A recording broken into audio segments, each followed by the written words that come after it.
Hello everyone, welcome to my channel. So friends, आज की video में हम सीखेंगे कोट सेट के लिए ये ट्राउज़र की कटिंग स्टिचिंग बहुत ही आसान तरीके से step by step. So guys, video पसंद आए तो प्लीज़ लाइक करके शेयर ज़रूर कर दें, साथ ही साथ चैनल को सब्सक्राइब कर लें। तो ये कोट सेट मैंने प्लेटेड फैब्रिक के साथ बनाया है, जिसे क्रीज फैब्रिक भी कहते हैं। आप फैब्रिक आप अपनी पसंद से कोई भी ले सकते हैं, बट आप डिज़ाइन देख सकते हैं, बहुत ही ब्यूटीफुल और एलिगेंट डिज़ाइन है। और ये जो ट्राउज़र है बहुत ही सिंपल सा है। सो इसको बनाने के लिए बस ये मेजरमेंट की ज़रूरत होगी। और जो फैब्रिक है वो देखिए, मैंने यहाँ पर ये प्लेटेड फैब्रिक लिया है। तो 2 मीटर हमने ये फैब्रिक ले लेना है। ज़रूरी नहीं आपके पास इसी तरह का प्लेटेड फैब्रिक हो, तो कॉटन फैब्रिक भी अगर आप ले रहे हैं या कोई भी रेयॉन फैब्रिक ले रहे हैं तो बस आपको 2 मीटर फैब्रिक की ज़रूरत होगी। तो 2 मीटर कपड़े में ये 44 हिप तक के लिए आसानी से बन जाएगा।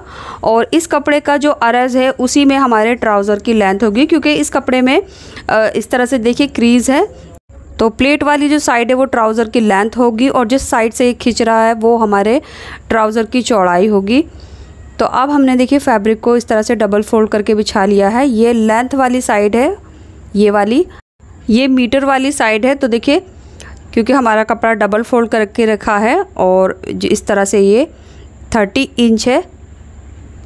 तो अभी फ़िलहाल ये 30 इंच है, लेकिन जब हमने इस तरह से खींचेंगे तो ये 40 के अराउंड हो जाएगा, यानी 2 मीटर हमारा ये कपड़ा है। तो ये हमारे ट्राउज़र की चौड़ाई रहेगी। अब बात करते हैं लंबाई की। तो देखिए, जिस तरह से प्लेट्स हैं हमारे फैब्रिक पर, ये लेंथ वाइज यानी अरज़ में ये प्लेट्स हैं, तो यही हमारे ट्राउज़र की लेंथ है। फ़िलहाल ये 44 इंच के अराउंड है। तो ये हमारे ट्राउज़र की लंबाई बनेगी। तो पहले हमने इसको डबल फोल्ड करना है और इसके बाद इसको एक बार और फोल्ड करना है, यानी हमारा कपड़ा जो है वो 4 फोल्ड हो जाएगा। तो इस तरह से बिछा लेंगे और इसको 4 फोल्ड कर लेंगे।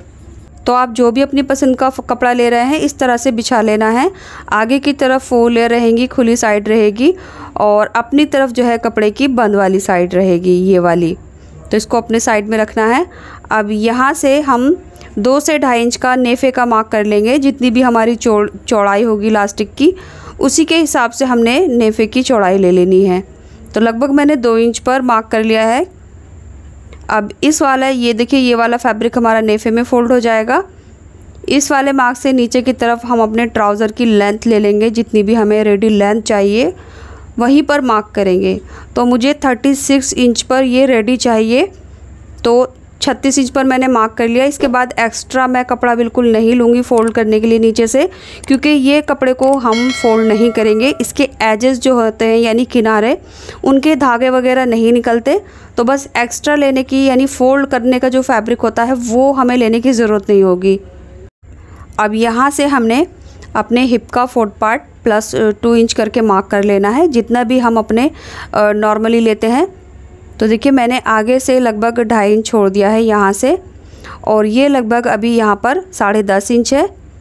खींचने के बाद ये लगभग 13 - 13.5 इंच हो गया है। तो मैं 40 हिप के लिए बना रही हूँ, तो 13 इंच भी काफ़ी रहेगा। तो यहाँ से ये अभी 10.5 इंच है।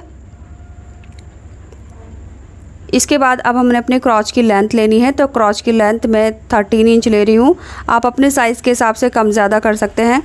अगर आपको अपना क्रॉस साइज़ नहीं पता है तो बस आपको हिप का 4th पार्ट प्लस 2 इंच करके ऐड कर लेना है और वही लेंथ मार्क कर देनी है।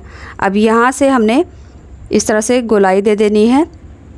इसके बाद हमने नीचे की तरफ मोरी की चौड़ाई लेनी है। तो फ़िलहाल देखिए, मोरी का जो फैब्रिक है ये टोटल हमारा 13 इंच है। तो 13 इंच का हमारा फोल्ड है यहाँ पर। अब मोरी आपको जितनी भी कम या ज़्यादा रखनी है उसी के हिसाब से ले सकते हैं। तो यहाँ पर लगभग मैंने 10 इंच रख लिया है। 9 इंच पर हमारी मोरी रेडी हो जाएगी। अब इंची टेप को तिरछा रख कर ये तिरछा एक मार्क कर देंगे।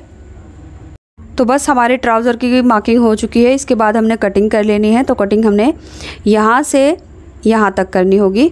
तो लीजिए, कटिंग हमने कर ली है।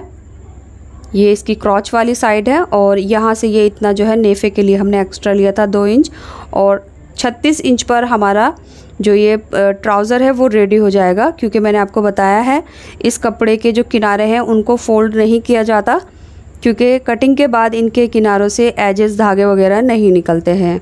अब इनकी स्टिचिंग करनी है, तो उसके लिए देखिए इसको ओपन कर लेंगे। ओपन करने के बाद अब ये डबल फोल्ड है। तो इस कपड़े की सीधी और उल्टी साइड कोई सी भी नहीं होती, किसी भी साइड से आप रखकर इसको सिल सकते हैं।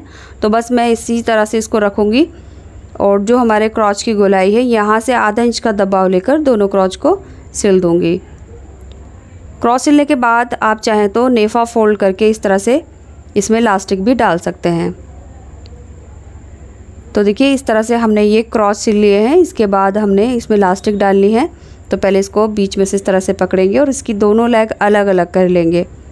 अब इसमें हमने इलास्टिक डालनी है। तो इलास्टिक डालने के लिए अब इसका फॉर्मूला समझ लेते हैं।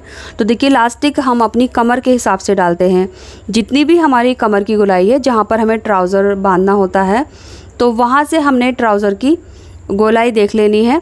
तो ये जो ट्राउज़र है ये मैं 34 वेस्ट के लिए बना रही हूँ, जिनकी कमर 34 इंच है। तो ये 34 के हिसाब से हमने इसमें से 4 इंच कम कर देना है, तो जो हो गया 30 इंच। अब मैं 30 इंच की लंबाई पर इलास्टिक लूँगी। सो इलास्टिक की लंबाई हम उतना ही लेंगे जितना हम नॉर्मली लेते हैं। जितनी भी हमारी कमर की गोलाई होगी उसमें से हम 4 इंच कम कर देंगे। और अगर आपकी इलास्टिक ज़्यादा टाइट है खींचने में तो आप सिर्फ 2 इंच ही कम कीजिए। तो दोनों सिरों इलास्टिक के मैं इस तरह से सिल लूँगी। उसके बाद नेफे में इस तरह से हैंड टू हैंड सिलाई करते हुए एक सिलाई लगाऊंगी। अंदर की तरफ इसमें भी कपड़ा कोई फोल्ड नहीं करूँगी, बस एक बार कपड़ा फोल्ड करके सिलाई लगा दूँगी। सो इस तरह से हमारा जो नेफा है ये तैयार हो गया है और इसके सेंटर में भी मैंने एक सिलाई लगा ली थी। इसके बाद हमने ट्राउज़र में इनर लेग में फिटिंग लगानी है। तो इसको हम रॉन्ग साइड में टर्न कर लेंगे इस तरह से। उसके बाद इसकी दोनों साइड जो है वो अलग अलग हो जाएंगी। ये देखिए अब यहाँ से इसको बराबर मिलाकर रखेंगे और अब हमने इसमें सिलाई लगानी है। तो सिलाई लगाने के लिए नीचे से मैं 1 इंच का दबाव लूँगी और आसन की तरफ आधा से पौन इंच का दबाव लेकर इसमें इनर साइड की फिटिंग लगा दूँगी। और इसके जो मोरी है वो नीचे से मुझे फ़ोल्ड करनी नहीं है। तो बस इसी के साथ जो हमारा ट्राउज़र है वो तैयार हो गया है। अब मैं आपको दिखा देती हूँ। देखिए मैंने मोरी फ़ोल्ड क्यों नहीं की है। तो ये जो फैब्रिक होता है ये एजलेस होता है। इसके किनारे से ये कटिंग करने के बाद कोई भी एजेस के धागे वगैरह नहीं निकलते, ना ही वॉश के बाद कोई इस पर असर होता है। तो ये जैसे हम काटेंगे बिल्कुल वैसे ही रहेगा। सो इस तरह से हमारा ये ट्राउज़र तैयार हो गया है। अब देखिए ये जो ट्राउज़र है ये मैंने प्लेटेड फैब्रिक के साथ बनाया है। तो मेजरमेंट हमने बिल्कुल वैसे ही लिया जितना हम नॉर्मल लेते हैं। और ये खींचने के बाद इस तरह से देखिए जब हम खींचेंगे तो ये काफ़ी फैलता है और काफ़ी वेवी फैब्रिक है ये।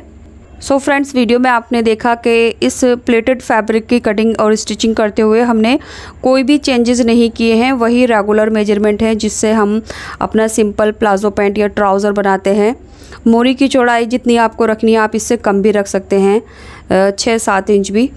तो उससे जो लुक है वो पैंट स्टाइल में आ जाएगा, जो स्ट्रेट पैंट होती है। एंड ये जो हमारा कोट सेट है ये टोटल फैब्रिक ही इसको मुझे 6 मीटर लगा है, क्योंकि 2 मीटर में हमने इसका ट्राउज़र बनाया है और 4 मीटर में हमने ये इसका अपर पार्ट यानी टॉप बनाया है। कोट सेट आजकल बहुत ज़्यादा ट्रेंड में है। सो अगर आप भी कोट सेट बनाना चाहते हैं तो आप इस तरह से कोट सेट ये डिज़ाइन ट्राई कर सकते हैं। बहुत ही एलिगेंट एंड ब्यूटीफुल डिज़ाइन है। एंड अगर आप ये डिज़ाइन ट्राई कर रहे हैं तो आप मुझे कमेंट बॉक्स में फीडबैक ज़रूर दें। और अगर आप इस कोट सेट का जो टॉप डिज़ाइन है वो कटिंग स्टिचिंग देखना चाहते हैं तो उसका video first pin comment description box और यहाँ एंड स्क्रीन पर मैं दे रही हूँ। तो इसको क्लिक करके आप ये टॉप की वीडियो देख सकते हैं। Thanks for watching.